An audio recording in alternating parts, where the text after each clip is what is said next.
HOUKHIBA January Maridagi Taruk PHAOBA Gujarat ki Navsari da PANGTHOKHIBA Navsari Fighting Championship Pro and Amateur MMA Championship da Saruk Yaruba AZTECS Sports and Fight Studio IMPHAL ki mai PAKLAKLABA Sanaroising asi IMPHAL da THUNGLABAGA LOINANA MEEYAM na taram Okhre IMPHAL International Airport ta thunglaraba Sanaroising adudi KG Yankaini Thoi gi kanglupta gold medal lauraklaba Sanaroi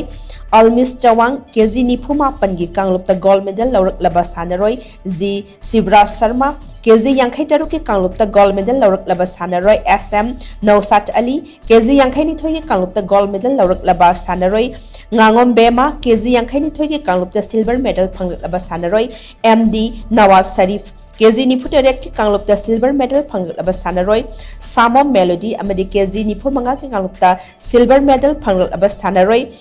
Phairembam Doniani Sanaroising asi AZTECS Sports and Fight Studio gi membersing amadi Sanaroising gi imung manung amadi miyam na taram okay Sanaroising adubu okpaga mari lainana AZTECS Sports and Fight Studio gi trainer T Heights Bambam na hai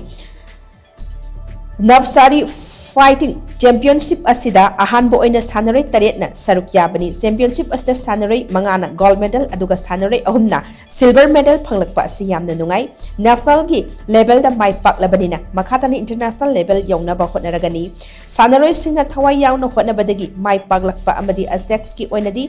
achauba mai pakpa amani haina phongdokhi